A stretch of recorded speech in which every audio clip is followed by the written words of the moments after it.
Hello friends, first of all welcome to my channel BSc nursing queries. तो friends, जैसा कि हम लोग जानते हैं कि अभी आईजीआईएमएस में जो भी एडमिशन हो रहा है वो नीट स्कोर के थ्रू ही हो रहा है फ्रेंड्स, ठीक है, लास्ट ईयर से ही, ठीक है। तो अभी बहुत सारे स्टूडेंट्स के मन में बहुत सारा सवाल है इसको लेकर कि लास्ट ईयर का कट ऑफ कितना था और अभी कितना कट ऑफ जाएगा, ओबीसी के लिए कितना कट ऑफ जाएगा, जनरल के लिए कितना कट ऑफ जाएगा, क्या बीएससी नर्सिंग के लिए बॉयज़ भी अप्लाई कर सकते हैं या फिर सिर्फ गर्ल्स ही अप्लाई करेगी, या फिर बीएससी नर्सिंग के अलावा और कौन कौन से कोर्सेज हैं जो कि नीट के थ्रू मिल सकते हैं, या फिर नीट स्कोर में नीट में कितना मार्क्स लाएँ बीएससी नर्सिंग के लिए, या फिर जीएनएम के लिए कितना मार्क्स लाएं। ये सारे बहुत सारे क्वेश्चन हैं जो कि अभी स्टूडेंट्स के मन में चल रहे हैं फ्रेंड्स, ठीक है। तो आज का मेरा ये वीडियो आपके इसी डाउट को क्लियर करने का ट्राई करेगा फ्रेंड्स, ठीक है। तो आज के इस वीडियो में मैं यही ट्राई करूँगी ताकि आपको जो है मैं थोड़ा समझा सकूँ, ठीक है, कि कितने मार्क्स पे आपको कौन सा कोर्स मिलेगा और कैसे मिलता है, कट ऑफ क्या होगा, ये मैं आज के वीडियो में आपको बताना चाहूँगी फ्रेंड्स, ठीक है। तो सबसे पहला क्वेश्चन अगर हम देख लें तो कि आईजीआईएमएस में फ्रेंड्स, जैसे कि हम लोग जानते हैं कि 2021 में फ़र्स्ट टाइम इसका मतलब कि नीट स्कोर के थ्रू ही एडमिशन 2021 में फ़र्स्ट टाइम लिया गया था फ्रेंड्स, ठीक है। तो उस टाइम का अगर हम लोग कट ऑफ देखें तो उस वक्त जनरल का कट ऑफ था 410, ठीक है, और ओबीसी का कट ऑफ था 400 एंड एसटी/एससी का कट ऑफ था 350 के अप्रॉक्स, ठीक है। तो फ्रेंड्स उस वक्त का तो इसलिए भी कट ऑफ था इतना क्योंकि उस वक्त नया नया था, ठीक है। तो बहुत सारे लोगों को पता नहीं था, ठीक है, कि इस तरह से फ़र्स्ट टाइम आईजीआईएमएस में एडमिशन हो रहा है, वो भी नीट स्कोर के थ्रू, और बहुत सारे लोगों को जानकारी नहीं थी कि किस तरह से करते हैं, रजिस्ट्रेशन करना होता है या फिर कैसे करना होता है। इस वजह से मतलब कि बहुत कम लोग अप्लाई कर पाए थे, ठीक है फ्रेंड्स। तो जैसा कि अगर हम लोग देखें तो पिछले बार के कंपैरिजन में इस बार जो है थोड़ा सा कंपटीशन हाई होने वाला है फ्रेंड्स, ठीक है। तो यानी कि कट ऑफ भी पिछले बार के कंपैरिजन में ज़्यादा ही जाने वाला है इस बार, ठीक है। अब वो तो मार्क्स पे, ये क्वेश्चन पे भी डिपेंड करता है, नीट क्वेश्चन के कैसा क्वेश्चन पेपर था, तो उसके पेपर पे उस पर भी डिपेंड करता है। लेकिन फिर भी अगर कट ऑफ देखें पिछले बार के कंपैरिजन तो थोड़ा सा पिछले बार के कंपैरिजन में इस बार कट ऑफ हाई जाएगा फ्रेंड्स, क्योंकि अब ऐसे भी अभी जो है बहुत सारे लोग मतलब कि नर्सिंग कोर्स बहुत सारे लोग करना चाह रहे हैं, ठीक है, और इसमें बहुत ज़्यादा इसका डिमांड बढ़ा है फ्रेंड्स, ठीक है। तो कंपटीशन तो थोड़ा सा ज़्यादा होगा ही, ठीक है, और कंपटीशन ज़्यादा होगा, कट ऑफ भी थोड़ा सा ज़्यादा होगा, ठीक है।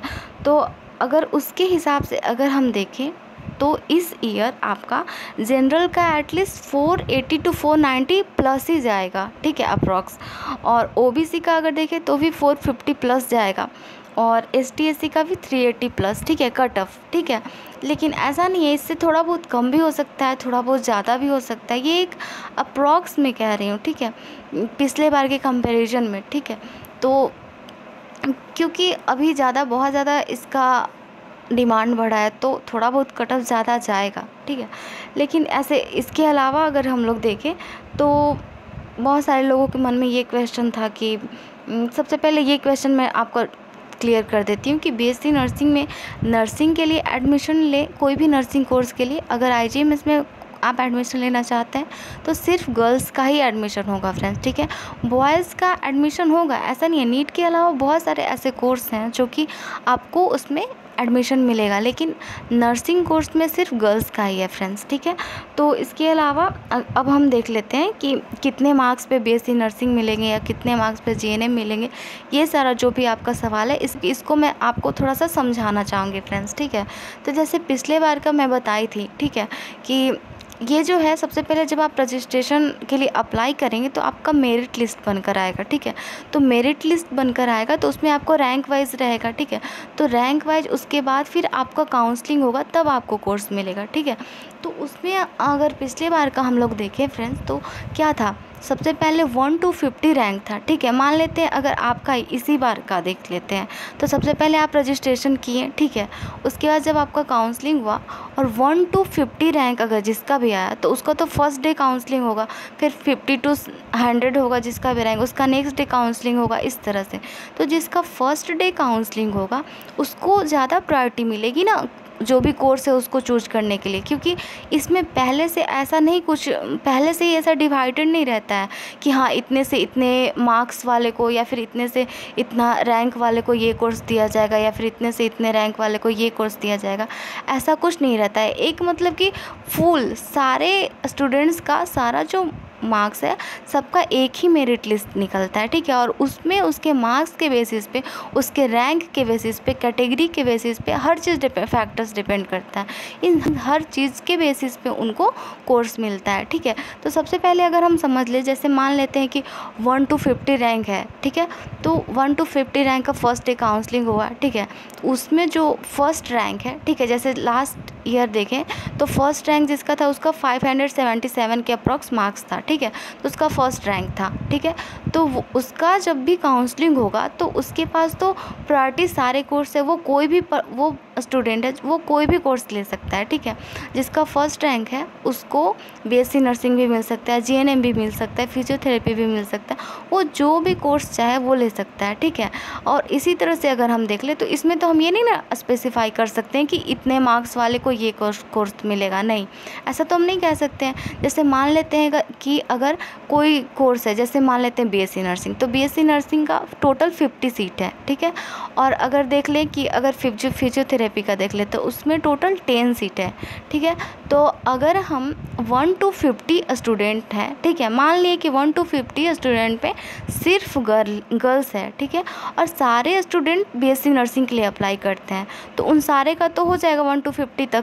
लेकिन उसके बाद फिर जब नेक्स्ट होगा 50 to 100 रैंक में, तो अब उनका नहीं हो पाएगा, क्योंकि अब वो सीट फुल हो गया ना, जिसका पहले प्रायोरिटी बेसिस हो रहा था, ठीक है। लेकिन ऐसा तो होगा नहीं कि 1 to 50 में कोई बॉयज़ हो ही ना, ठीक है। और ऐसा भी नहीं है कि 1 to 50 में सारे लोग बीएससी नर्सिंग ही चूज़ करें, इसके अलावा भी बहुत सारे कोर्स है जो चूज़ कर सकते हैं, ठीक है। तो जैसे कि अगर मान लेते हैं 1 to 50 में मान लेते 10 स्टूडेंट ही बीएससी नर्सिंग अप्लाई किए, ठीक है। उसमें से 5 स्टूडेंट जनरल के हो गए, 5 स्टूडेंट ओबीसी के हो गए, और बाकी कुछ 10 स्टूडेंट में 5 स्टूडेंट फिजियोथेरेपी में चूज़ किए। तो वैसे अब 5 ही सीट बचा है फिजियोथेरेपी के लिए। अगर 10 सीट था उसमें 5 स्टूडेंट 1 to 50 रैंक के चूज़ किए, तो बाकी अब जो है फिजियोथेरेपी का 5 सीट ही बचा है। तो उसके बाद फिर 50 रैंक से 100 रैंक वालों के पास ये ऑप्शन होगा कि बाकी वो 5 सीट के लिए अप्लाई करे। तो उसमें से जो पहले जाएगा उसको पहले प्रायोरिटी जो भी उसका रैंक होगा उसके बेसिस पे जिसका पहले काउंसलिंग होगा उसको पहले प्रायोरिटी मिलेगा वो कोर्स चूज करने के लिए, ठीक है। तो उसी तरह से कि इसमें तो अब हम ये नहीं कह सकते ना कि इतने मार्क्स पे ये मिला, लेकिन फिर भी अगर एक अप्रॉक्स में कहें तो हाँ कह सकते हैं कि जिसका अच्छा मार्क्स होगा, अच्छा रैंक होगा, तो उसको मिल सकता है, ठीक है। जैसे कि अगर मान लेते अभी जो जैसे कि बहुत सारे लोग हैं जो बीएससी नर्सिंग करना चाह रहे हैं, ठीक है।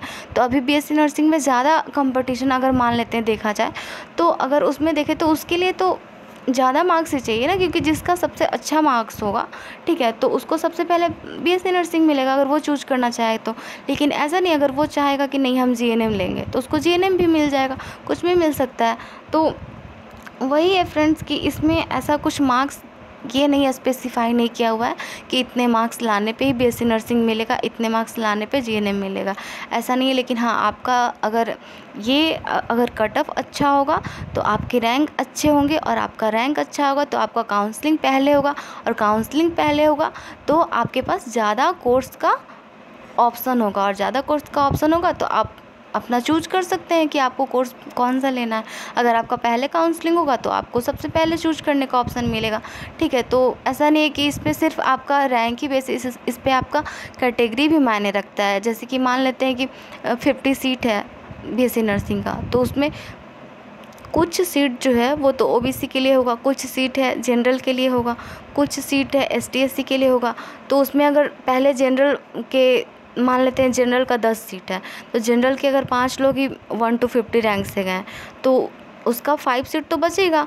तो 5 सीट में फिर नेक्स्ट अगर 50 to 100 रैंक में के लोग जाते हैं तो फिर उनको मिल जाएगा। फिर उससे भी अगर कोई सीट बच जाता है तो फिर नेक्स्ट जो है रैंक इस तरह से जाएगा, यानी कि जिसका आगे रैंक होगा उसको पहले मिल सकता है, और जिसका लास्ट में रैंक होगा उसको ज़्यादा ऑप्शन नहीं मिलेगा। पहले से अगर सीट बचेगा, पहले वाले जो भी स्टूडेंट है उनसे अगर सीट बचेगा तभी तो नेक्स्ट को लिया जाएगा ना, उस तरह से होता है फ्रेंड्स, ठीक है। तो पता आई थिंक मैं आपका ये डाउट क्लियर कर सकी हूँ, और अगर नहीं भी कर सकी हूँ तो मैं फिर से ट्राई करूँगी आपको ये चीज़ समझाने का। और हाँ फ्रेंड्स, ये अभी तो इसका रजिस्ट्रेशन का फॉर्म अप्लाई करने के लिए अभी नहीं निकला है रजिस्ट्रेशन फॉर्म IGMS का। तो जैसे ही अगर रजिस्ट्रेशन फॉर्म निकलेगा तो मैं आपको बता दूंगी, और वही रजिस्ट्रेशन फॉर्म निकलेगा तो आपको इसके वेबसाइट पे जाना है, ऑफिशियल वेबसाइट पे, वहाँ से जाकर अप्लाई कर देना। उसके बाद इसका मेरिट लिस्ट आएगा, काउंसलिंग डेट आएगा, फिर आपका यहाँ काउंसलिंग होगा। और काउंसलिंग कैसे होगा ये मैं बता दी हूँ, और इसलिए ज़्यादा टेंशन नहीं लेना है। कुछ स्टूडेंट्स का ये भी सवाल था कि मेरा 250 मार्क्स है या फिर 300 मार्क्स है तो हमको कोई कोर्स मिलेगा कि नहीं। अगर आपका मेरिट लिस्ट में मार्क्स आता है, मेरिट लिस्ट में अगर आपका नेम आता है तो ऑफ कोर्स आपको काउंसलिंग कराना चाहिए, क्योंकि कोई ना कोई कोर्स मिल ही जाएगा, ठीक है।